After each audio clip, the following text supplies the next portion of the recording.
Hello, good morning, and welcome everybody. Welcome to our webinar. It's our final webinar as part of the tour. I cannot believe how fast time has gone. Thank you so much for joining us on this journey this year in the run up to Small Business Saturday, which is just days away now. So today we're talking about how you can be an accessible social media content hero with the amazing Louise Plunkett, who is a total expert on the topic and knows everything there is to know. So I know that you're going to go away from this session with lots of tips and tricks ready to boost your social media content to be more accessible. Do get involved in the chat and say hello. Let us know your business and where you're tuning in from. We always love to know who's on these calls with us. If you have got some questions, pop them in the Q&A section and we will ask Louise those at the end once she has finished the presentation. Hi, hello from Essex. Hi, nice to see everyone. Everyone joining, saying hello. This session will be recorded, so if you miss anything, don't worry, you can catch up in your own time, and the recordings are all available on our Facebook and YouTube pages, and as well as that, you will also be sent them via email, so lots of opportunities to catch up on anything you've missed. I want to say a massive thank you to BT for partnering with us once again on this programme. It's been absolutely amazing. I want to say the best one yet. Okay, Louise, I think that is probably enough from me. So I will hand over to you now and I will see you at the end for some questions. Awesome. Thank you, Emma. Good morning, everybody. Thank you so much for coming along and joining this morning to increase your knowledge or maybe just start your knowledge about digital accessibility, why it is super important for your business and why you should be including it. So I'm just going to hope that my slides, this is great, doesn't move, hang on. Oh, there we go. So who am I? I'm severely sight impaired, and you probably wouldn't realise from looking at me on the screen this morning. Full disclosure, I have a massive 23-inch computer screen in front of me, but I can't actually see properly what I've got on my screen, even though the font is massive, it's a really high contrast. So if I do end up leaning forwards and coming in really close to the camera, it's not because I'm trying to see beyond the realms into your own home. I'm trying to see what is on my screen just so that I keep on track and don't go off at a tangent. So I have a genetic eye disease. It's progressive, it's incurable, and it is limiting, but I try and flip it on its head, and I'm using it for good. So I'm using it in a positive way to teach and educate the world, and specifically businesses, on what more that they should be doing in order to ensure that their business is accessible. And as small business owners, it's really tough out there, and we need to do everything that we can in order to give ourselves a competitive advantage. So I'm registered as blind, but it's now known as severely sight impaired. I'm a digital accessibility consultant.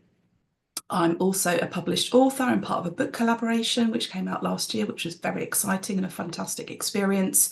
A public speaker. I volunteer for 2 sight loss charities, one local to me and one national.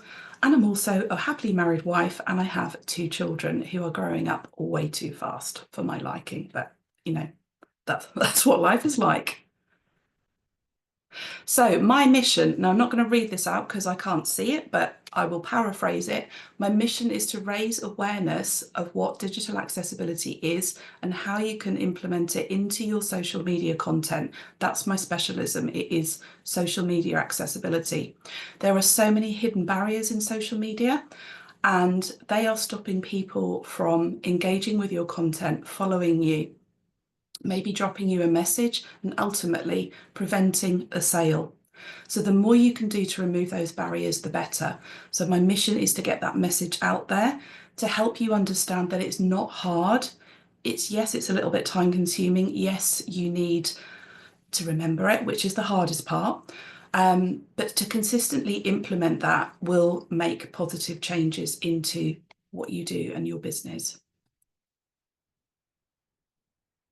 So why do you need to create accessible social media? I've touched on a few of these already. It gives you a competitive advantage.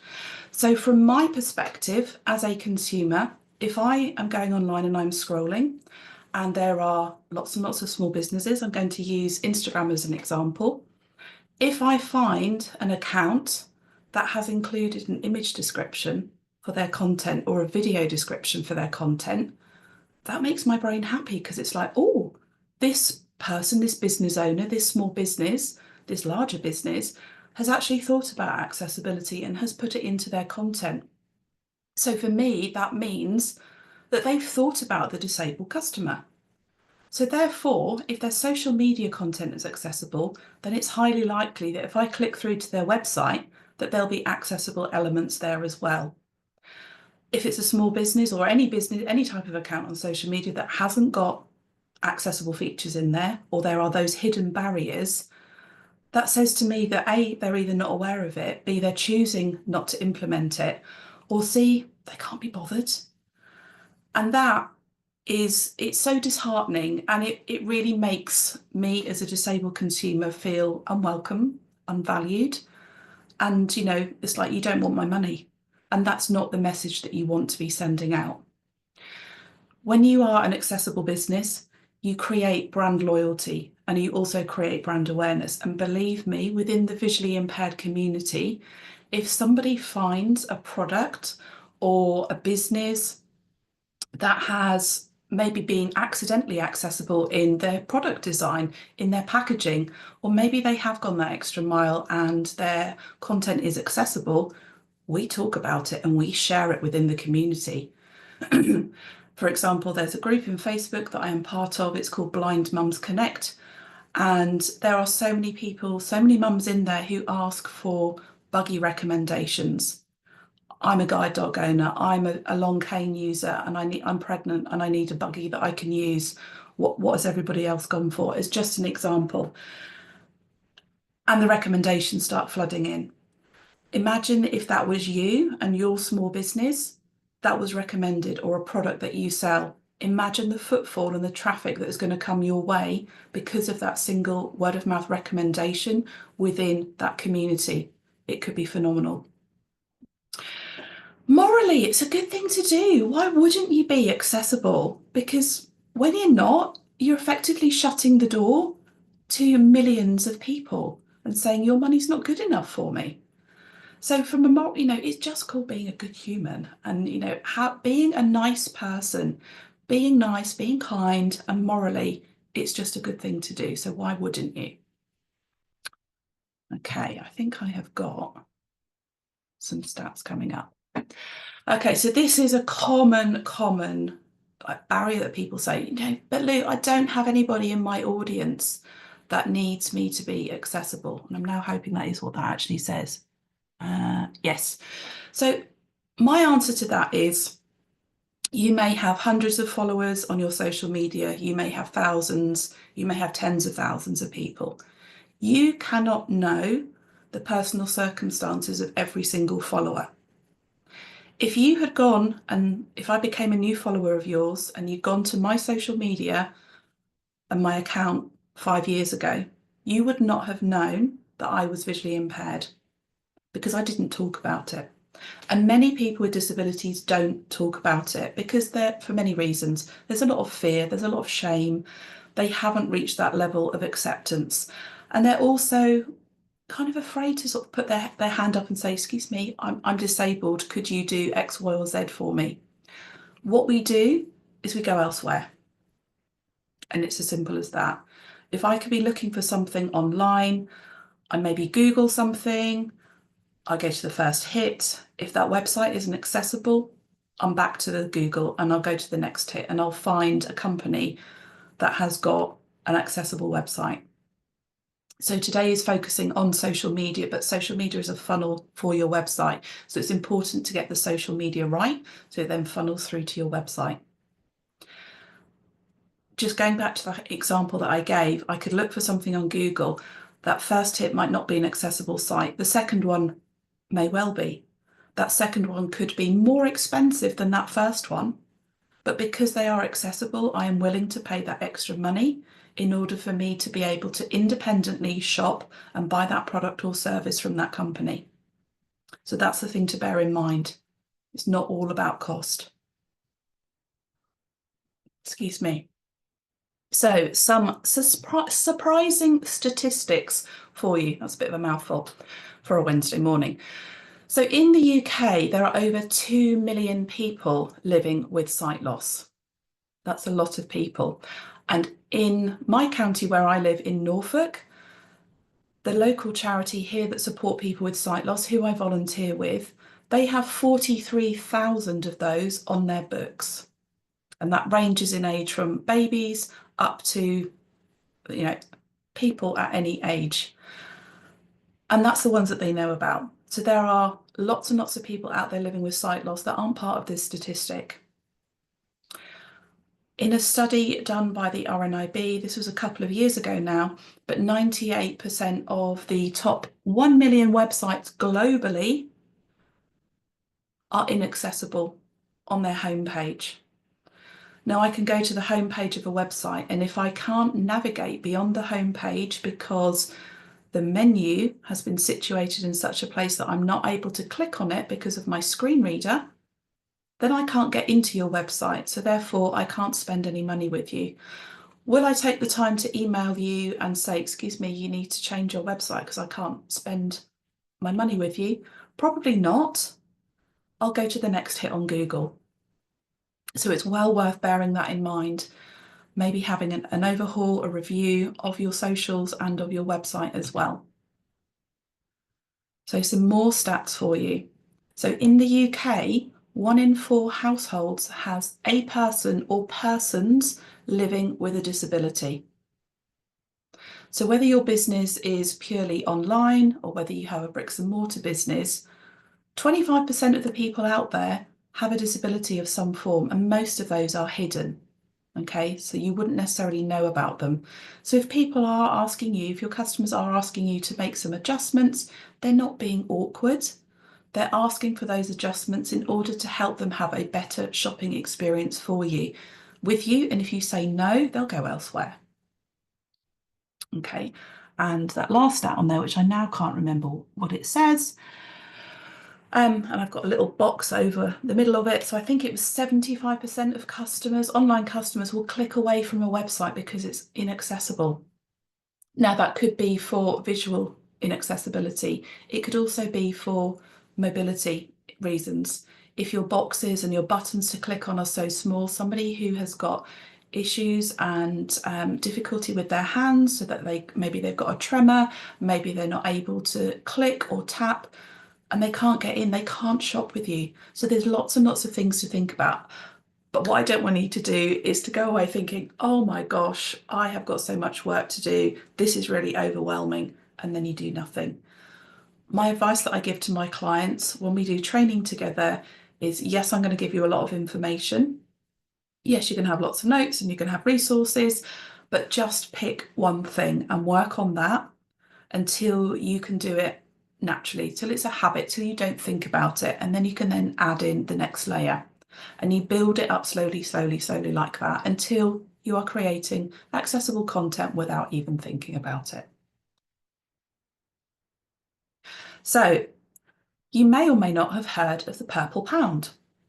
The Purple Pound is the spending power of disabled people in the UK. And that figure stands at it stands at £274 billion per year. Now, wouldn't you like a slice of that for your business? If you say no, you're bonkers. But it's a big number. And businesses are turning away £2 million worth every single month because they are not accessible. Now, whether that's digitally with an online website, an online shopping account, something like Shopify, Etsy, anything like that, or whether that is a bricks and mortar business. So those are statistics that you really can't ignore. 25% of the UK is disabled. If you aren't accessible, effectively you're saying your money's not good enough for us, we don't want it. And it's tough out there as a business. You need to be able to thrive and survive. So being accessible is going to massively help you do that. So let me just peer forward again. What are the invisible barriers that are out there on social media that prevent people from accessing your content fully? It's important to remember that when you put content out there, it's not always consumed in the way that you have created it or in the way that you anticipate it to be consumed. So you almost kind of have to step outside of yourself and put a different hat on when you are creating content to think about, actually, is this accessible? Is the message that I'm putting out there going to go down and be received in the way that I'm putting it out there? So I teach from the perspective of visual impairment because that is my reality, that's my lived experience. And there are lots of different elements that add up to create accessible social media content. And those are the things that are on the screen. And you're probably thinking, oh my gosh, that's lots. Where do I start with that? So there's things like fonts, there's things like alt text, image descriptions, video descriptions, color contrast, emojis, hashtags, captions, links. That's kind of pretty much it. But we're just going to look at 3 today, so you don't get overwhelmed. Excuse me, and so my voice also lasts as well. So we're going to look at 3. So the first one is hashtags. Now, when it comes to hashtags, the platforms, the social media platforms, are not the accessible content creator's friend, because the platforms do not auto-suggest hashtags in an accessible format. They are always in lowercase. And for a screen reader user, when you listen to content, hashtags that are written all in lowercase sound like a word salad. Now, I have got some examples on my phone for you. I have slowed the speech down so that you can understand it, and hopefully you'll be able to hear it as well. Note, camel case and hashtags. Instead of a word salad such as, making social content accessible, use camel case. Making social content accessible. Here are more examples. Motivation Monday, Motivation Monday. Bet the change be the change. Smile Business today, Small Business Saturday. So it makes a massive difference to have an accessible hashtag. It's called camel case. Why it's called camel case, I do not know. It's also known as Pascal case as well, but I prefer camel case. So if you think of a camel, it's got humps on its back, 1 or 2 humps. It hasn't got multiple humps. Think of your hashtag as a camel. So if you have a hashtag, regardless of how many words within that hashtag, the beginning letter of every single word in that hashtag needs a capital letter. That means that a screen reader can recognize it as individual words and will read it as so. And did you note from the little audio session that I played there is that it doesn't say hashtag Small Business Saturday, it just reads the words.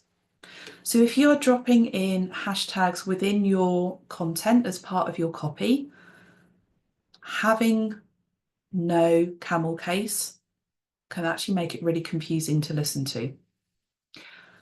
Using camel case makes it easier for people who use a screen reader. It makes it easier for visually impaired people who don't use a screen reader. It makes it easier for people with dyslexia. It makes it easier for people with any cognition or learning difficulties. And actually, for most people, Joe Public, it makes it easier for them to read as well. So why wouldn't you use it? It just makes complete sense to do so.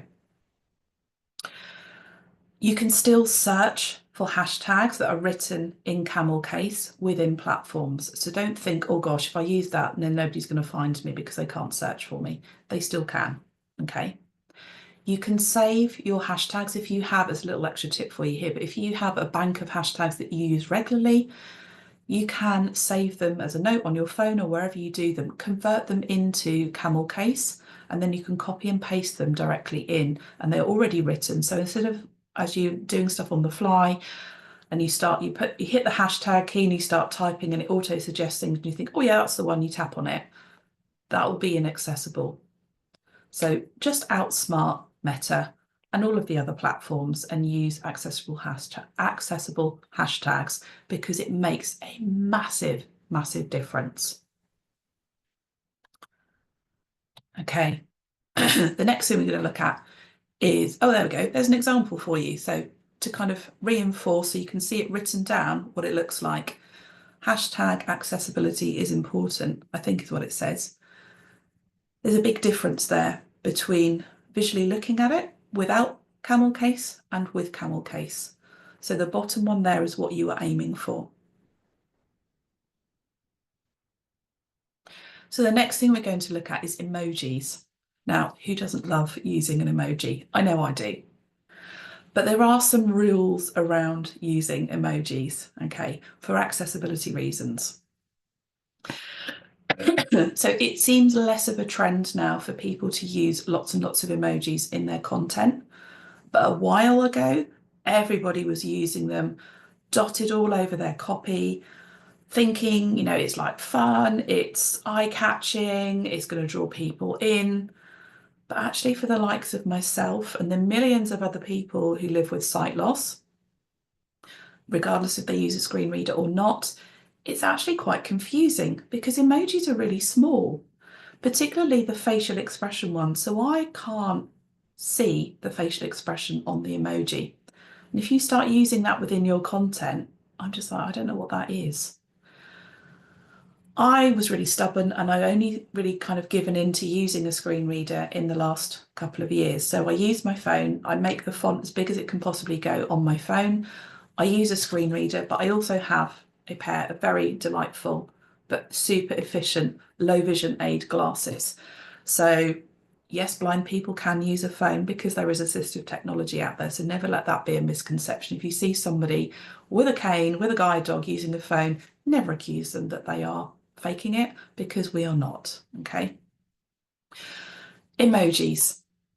There is such a thing as an Emojipedia. Yes, you can go and Google it. And what that will give you is all of the emojis and then the written description of what that emoji is and how it sounds to a screen reader user. So the most important thing to remember is to never, ever use an emoji in place of a word.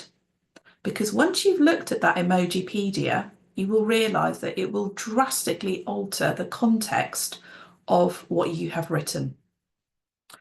Causes confusion. It just sounds really weird when you listen to it and you just think, what? I don't understand that. A confused mind does nothing.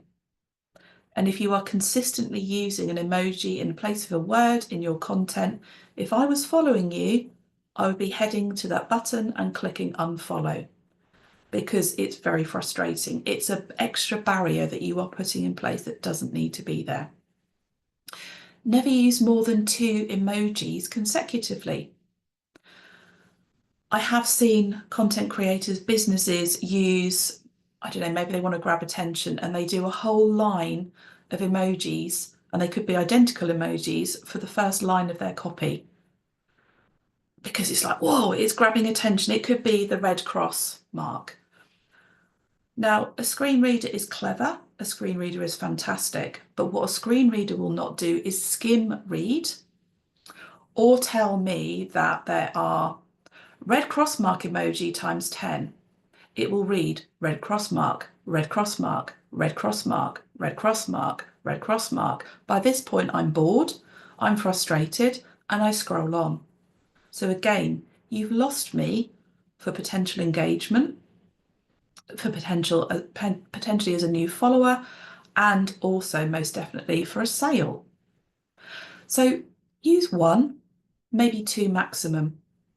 I use them in my content. I tend to use them as a bullet point because for me listening, that makes sense. Or I use it at the end of a sentence.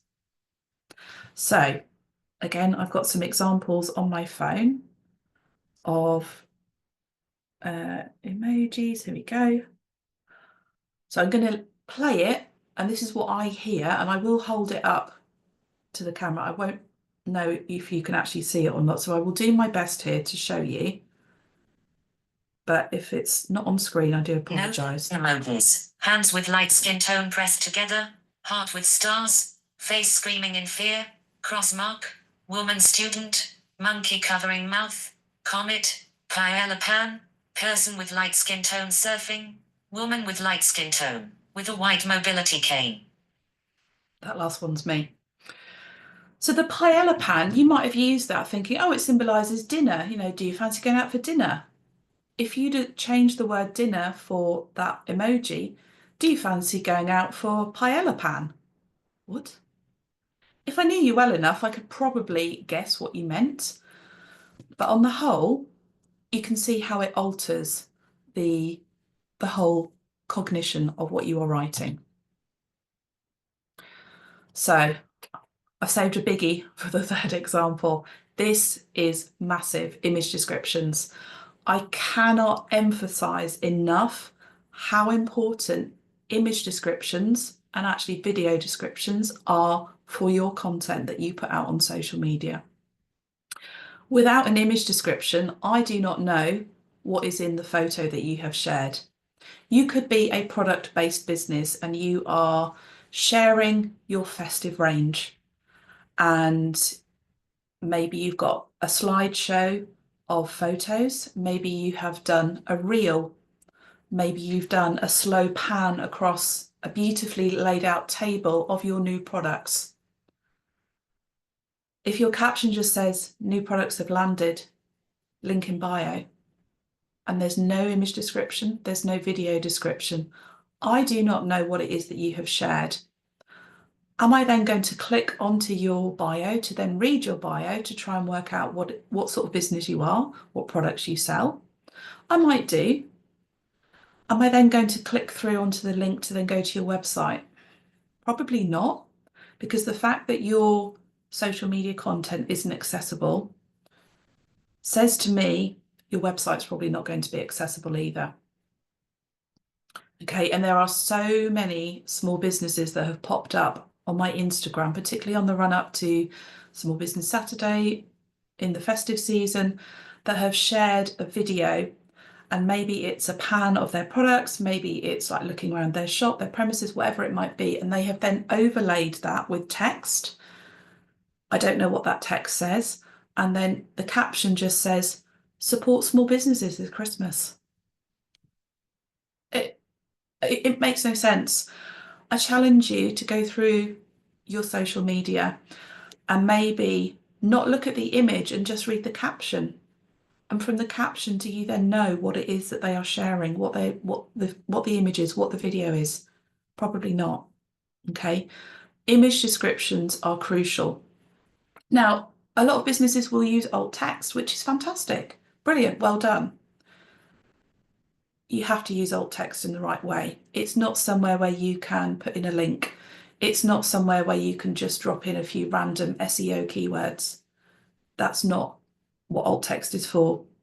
If you are clever and creative, you can use an image description in your alt text and weave in those SEO keywords so it's ticking both of those boxes. But the primary reason for alt text is for accessibility purposes.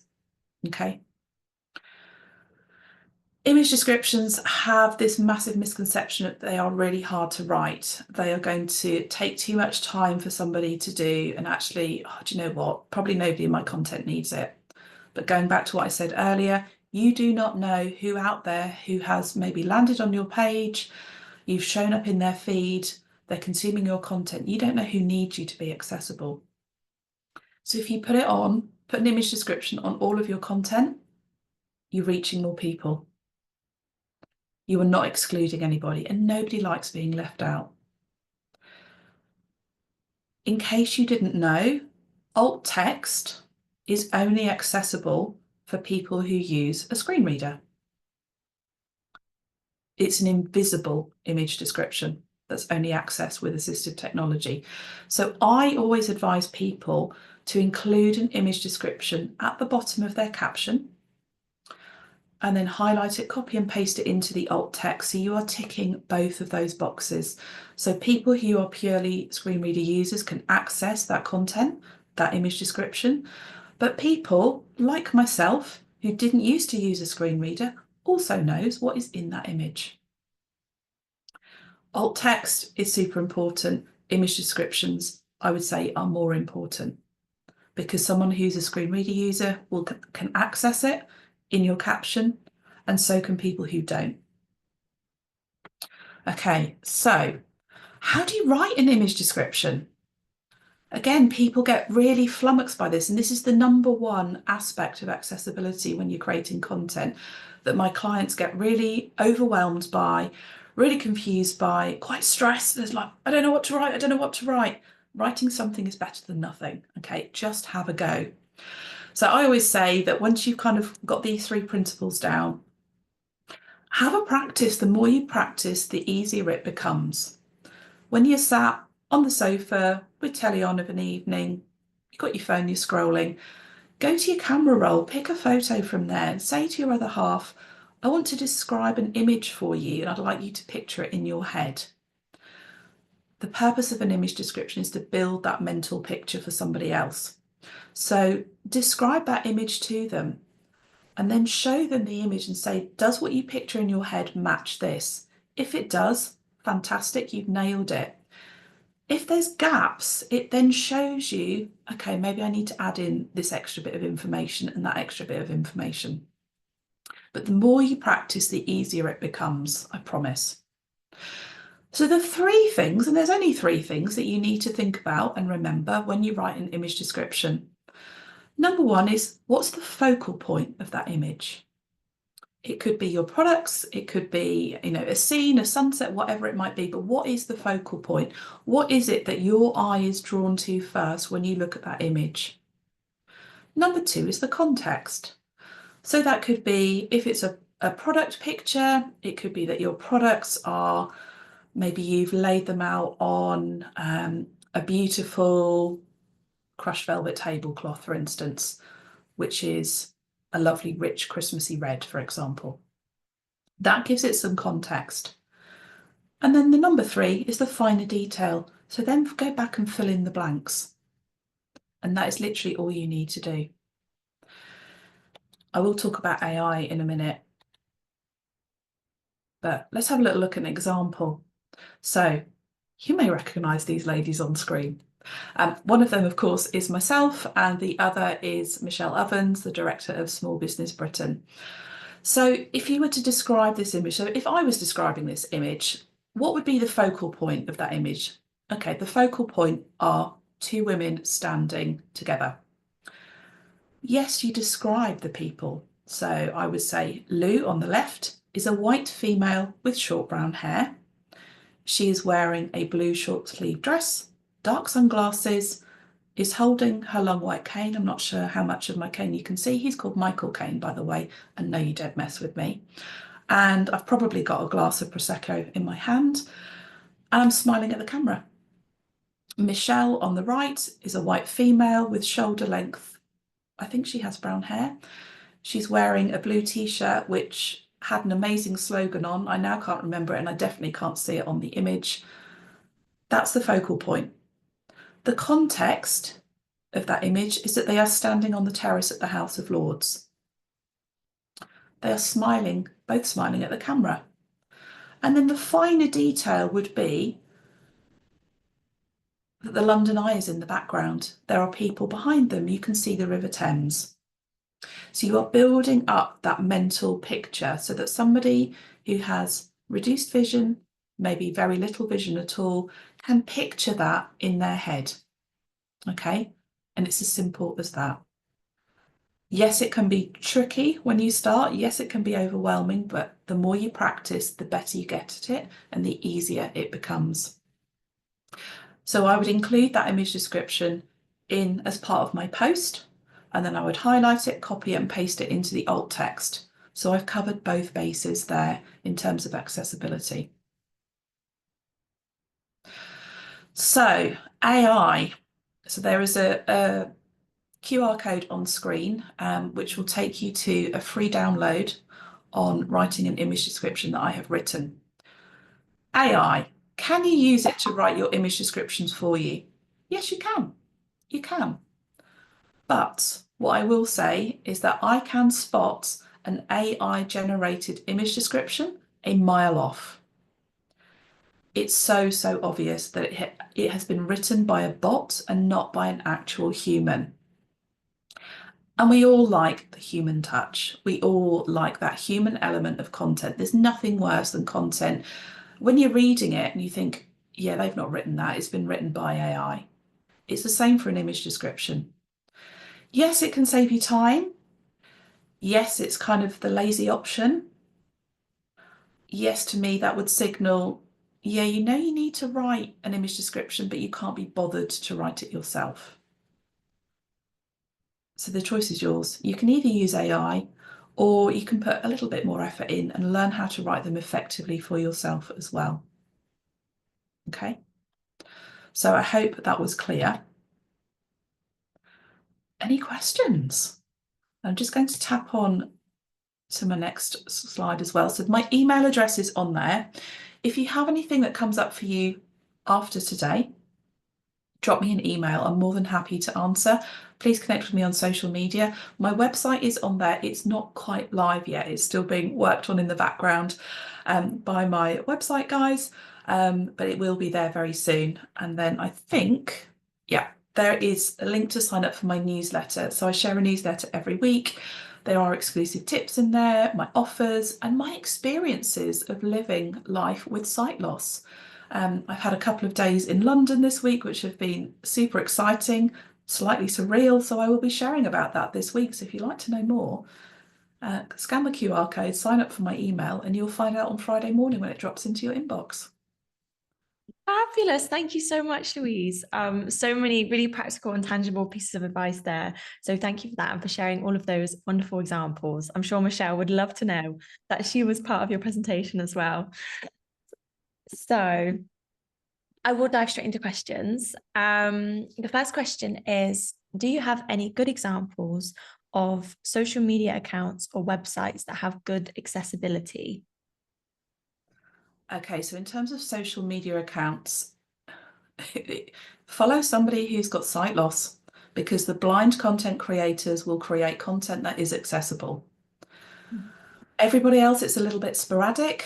Some people who may have done some training or they know a little bit about it, sometimes they remember, sometimes they don't. But yeah, follow a blind or visually impaired content creator and that will pop up. Websites, yeah, that's a tricky one. It also depends if you're accessing it on a desktop compared to a mobile device. So for context, most visually impaired people will actually access the online world via their smartphone or a tablet. So you need to make sure that your website is fully optimized for mobile access. Yeah, I can't think of a website off the top of my head, which is, I mean, even websites from like sight loss charities, they don't always sit right with me. I can still struggle to navigate my way around them. So yeah, sorry to not be kind of more specific than that. No problem. I'm assuming when your website is live, that'll be a great place to start. Fab. How best is it to share a description for a long form YouTube video? Oh, okay, good question. So I would put that into the description of the video when you upload it to YouTube. So it depends on what the content of the video is. If you are talking to camera, then you would just give a visual description of yourself. Obviously make sure captions are on, because captions are crucial for accessibility, not just for the hearing impaired, but actually I think the statistic is 73% of people who consume video content with the sound off don't have a hearing impairment. So, excuse me, make sure you have got captions on. So yeah, I would include the description, the image description or the video description into the description area when you upload your YouTube video.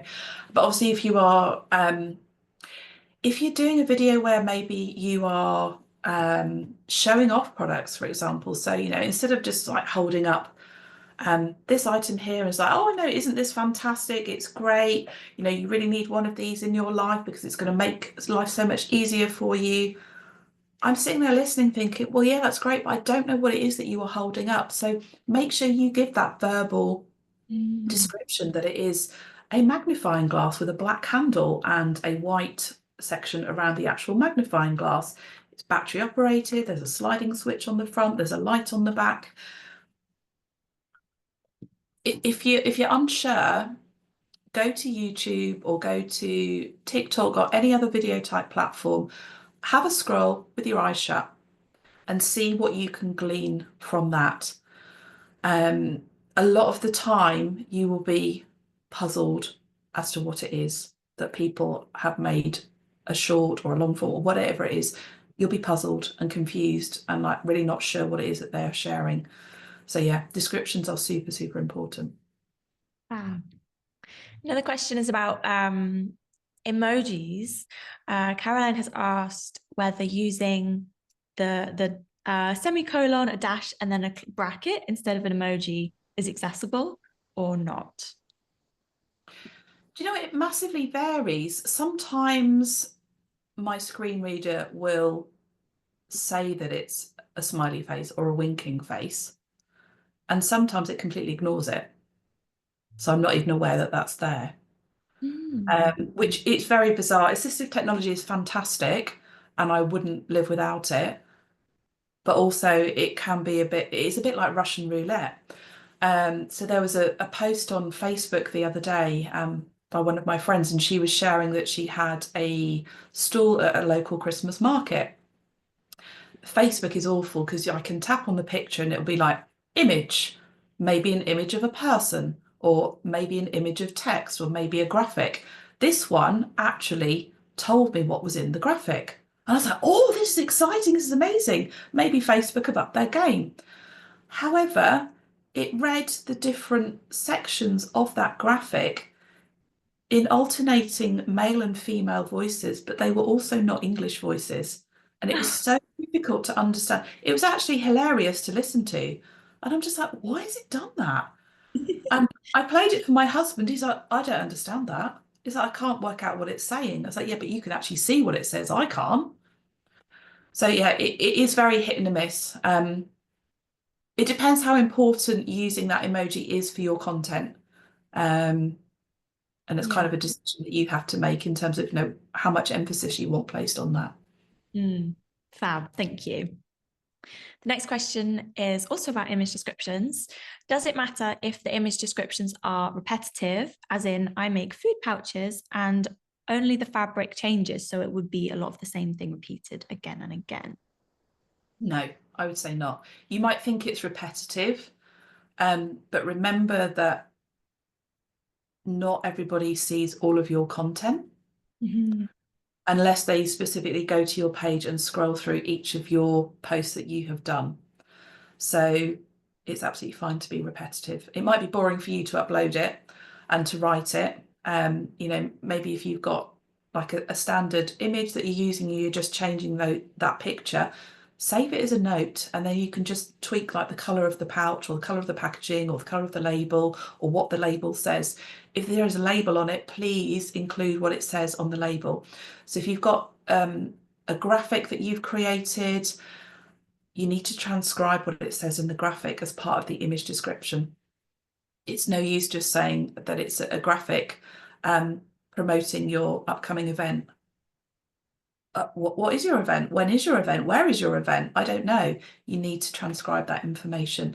And actually, I find with my clients is that when they are then reviewing their content, if they have graphics that they use, they then review that and think, right, okay, there's a lot of information there that I've now got to transcribe as an image description.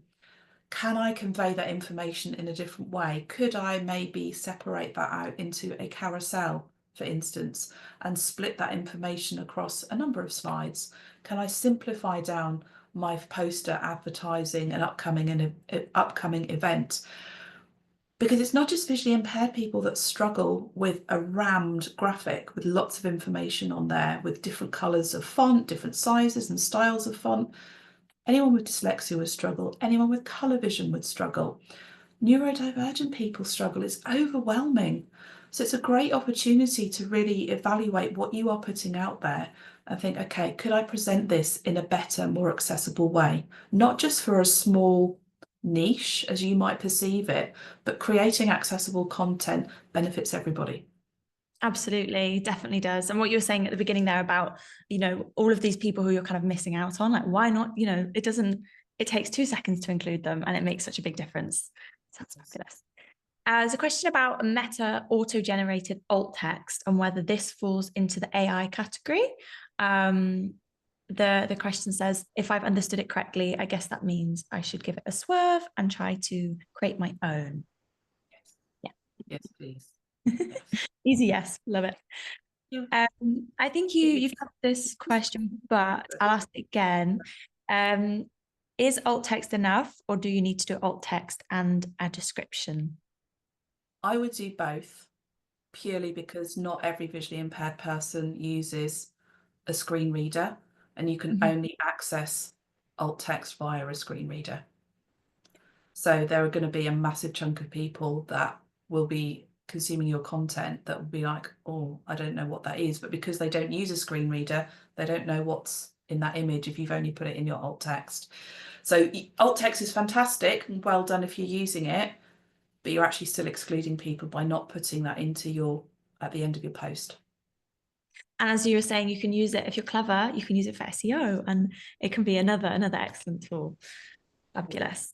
With hashtags, is it good practice to use a capital letter at the start of each word? Yes, that creates an accessible hashtag. So think of that camel. If you've got, for example, the Small Business Saturday, if you're doing hashtag Small Business Saturday, you would have a capital S for small, you'd have a capital B for business, and you would have a capital S again for Saturday. So it would read as Small Business Saturday rather than Small Business Saturday, which makes sense. That's a great example. I think that will hopefully stick in people's brains. I love that. So there's another question about image descriptions. Do we need to say the name of the people in the image, such as you did in the example you shared with yourself and Michelle? I think if it's appropriate, if it's to do with your business and maybe it's a photo of yourself as the business owner, well, yeah, why not say who you are so that people get to know, like, and trust you? If you are sharing, I don't know, a family snap, for instance, maybe you don't want the whole world to know the names of your children, or, Auntie Joan or whoever it might be. So use your common sense with that, obviously, in terms of privacy, etc., etc. But yeah, it's fine to use the name, but it's equally, you don't have to. How do you use both alt text and image descriptions when you've got limited characters, such as on X? Okay, so when you upload an image to X, you may or may have not noticed that there's usually like a little row of stickers at the bottom, so you can add things to your image. One of those will say ALT. That is where you put your image description in. It's going to be really hard on X to actually add it into your caption. My best advice for that would be to add it into the alt section on the image when you upload it, but then maybe put the image description into the comments. And if you have to run over a few comments, that's fine. The important thing is that you've got it there, but also put in the caption that the image description is in the comments, because if not, I wouldn't know that. Yeah, fab. Is there a difference between adding captions to a video so they're visible, or using closed caption under settings? Oh, good question. So I'm not a captions expert. There is a chap that I know called Jeremy Freeman. You can find him on LinkedIn, who is a captions expert. So I would always tend to check the captions that are auto-generated.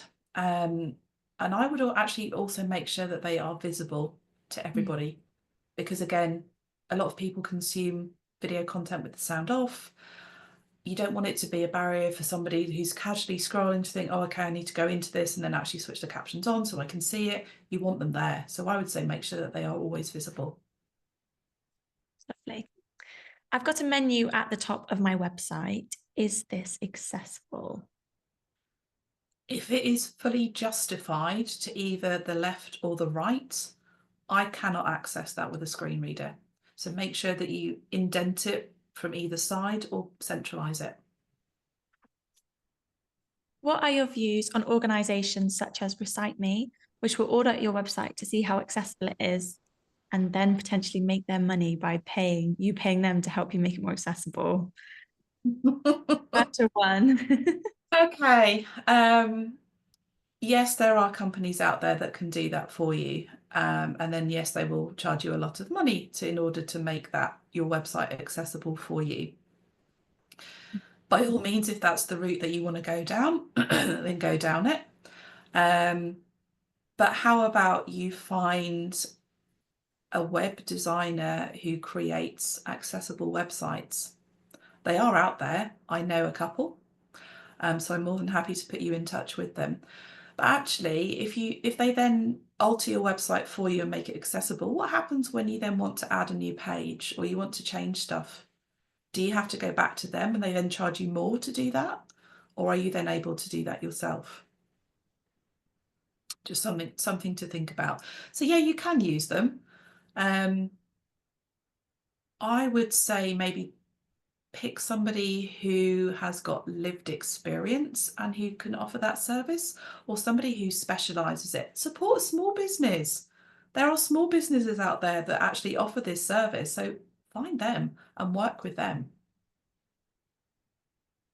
How do you find railway text? As my web designer suggested this was good as an accessible text. Railway text. Rail, it's spelled R-A-L-E way. Maybe it's just a font, so maybe. I've not come across that one before. If you want to drop me an email, if I go back, if you haven't grabbed my email, where is it? It's that There one. you go. Drop me an email and I can let you know. Perfect. Yeah. Okay, thank you. If anyone's got some more questions, oh, another one's just popped up, do send them in the chat. We've got a few minutes left, but we would love to answer some more. One question, another one about fonts coming in now. How about Open Sans? Would you suggest that as an accessible font? Or in general, do you have a font that you prefer? That might be an easier question to answer. Okay, so the font that I've used for this presentation is Open Sans. So an Open Sans font is fantastic, or anything that's sans serif or sans serif, depending on how you wish to pronounce it. Those are generally, as a sweeping generalization, the best fonts to choose. Great. Because they haven't got like the extra little flicky bits on the ends of letters, which make it hard to read. Not just for visually impaired people, but a lot of people find them really tricky to read as well. Yeah. And another thing about fonts as well is never use a third-party font on your social media content. Always use the default font, because if you use a third-party one, it's invisible to a screen reader. Oh, interesting. Wow, all these hacks, all these things you just don't think about. No. So, have you got a few kind of pointers that people can look at their own website and identify as a starting point for something that might be that they need to check for accessibility? So you mentioned the menu button as one. Yeah, so the menu button, make sure you've got alt text on your images. But again, that's only accessible for those that use a screen reader. So maybe if you are a product-based business, make sure your description of your product is really clear, and it's not just hand cream. Hand cream with geranium and rose in it. I was like, okay, does that come in a glass jar? Is that in a tube? Be descriptive. Write the description almost in an image description style, or drop the image description below your product description. That's absolutely great. And do you know what? If I found a company that did that, I would be so excited, and I'd be much more likely to spend my money with you than if you hadn't included it. And your fonts and color contrast on your website as well. So really look at the style of font you're using, the sizes and the colors and the contrast with the font on the background. That's a good one, the contrast. Do you have a favorite social media platform for accessibility? Or are they all the same? They're all much of a muchness, unfortunately. I like LinkedIn, but I get frustrated by LinkedIn. So you know that you have your like little bio that follows you around everywhere on LinkedIn. If I want to read somebody's post, for example, it will tell me their name, it will then read me their bio, it will then tell me the date and the time, and it will then read me the post. But then the same thing happens if I then want to see what people have commented. It will read me the name, it will read me their bio, it will read me the date and the time, and then it will read me their comment. And their comment might only be 2 words. But I've had to listen to all of that first just to hear what it was that they said. Do I have a favourite? Do you know what my guilty pleasure is? TikTok. I love scrolling on TikTok because most of the time people talk to camera, and that's great. So I don't have to be able to see the screen. And often captions are automatically there as well on Yeah, TikTok. not that I can see them, but yes. On contrast, are there any colour examples that we should steer away from? Anything that's in the same colour family. So, for instance, if you had a purple background and you decided to use a lilac font, that's actually quite difficult to see. There are tools out there where you can check your colour contrast and you put in your hex code and it will then give you a ratio. So essentially the best colour contrast is black on white or white on black, yellow on black, black on yellow, although I find those difficult. And actually I find black on white much easier than white on black. So you have the option on a mobile device to have your dark mode set. I find it so difficult to read, so I need that backlit in order to help me to be able to see the text as well as being able to listen to it as well. Somebody's just mentioned in the comments there as well that red and green is especially bad for people with colour blindness. Yes, colour vision affects so many men. It's much more common and prevalent in men than it is in women, or males than females. And obviously you can't tell by looking at someone that they've got colour vision issues. And somebody I know who has got is colourblind. You know, on Facebook when you can change like the coloured background and do the font on there, or you can have like a little avatar background and just write a little bit of text. For somebody who's colourblind, there's nothing there at all. Oh gosh. Wow, all these things that you take for granted. You don't think unless you come to a webinar or you know somebody who's been there. That experience. That exact experience. Thank you so much. We have come to the end of our session today. I want to say a huge thank you to the wonderful small businesses who have joined these sessions. I do hope that they have been helpful for you. And if you would like to catch up, you can head to our Facebook or YouTube page and find all of the recordings from this month's webinars there. If you have attended 10 or more sessions, you will be receiving a Christmas gift from us. We'll be in touch with you tomorrow morning to collect your home address to send you a lovely present in time for Christmas. So make sure you fill out that form. Louise, thank you very much. Have you got any final words before we wrap up? Yeah, just don't be afraid of including digital accessibility. Make an effort and start small and build on it. So just try not to feel overwhelmed. I know I've shared a lot of information today and you're probably now tearing your hair out. Just pick one thing and implement that consistently and then build on it.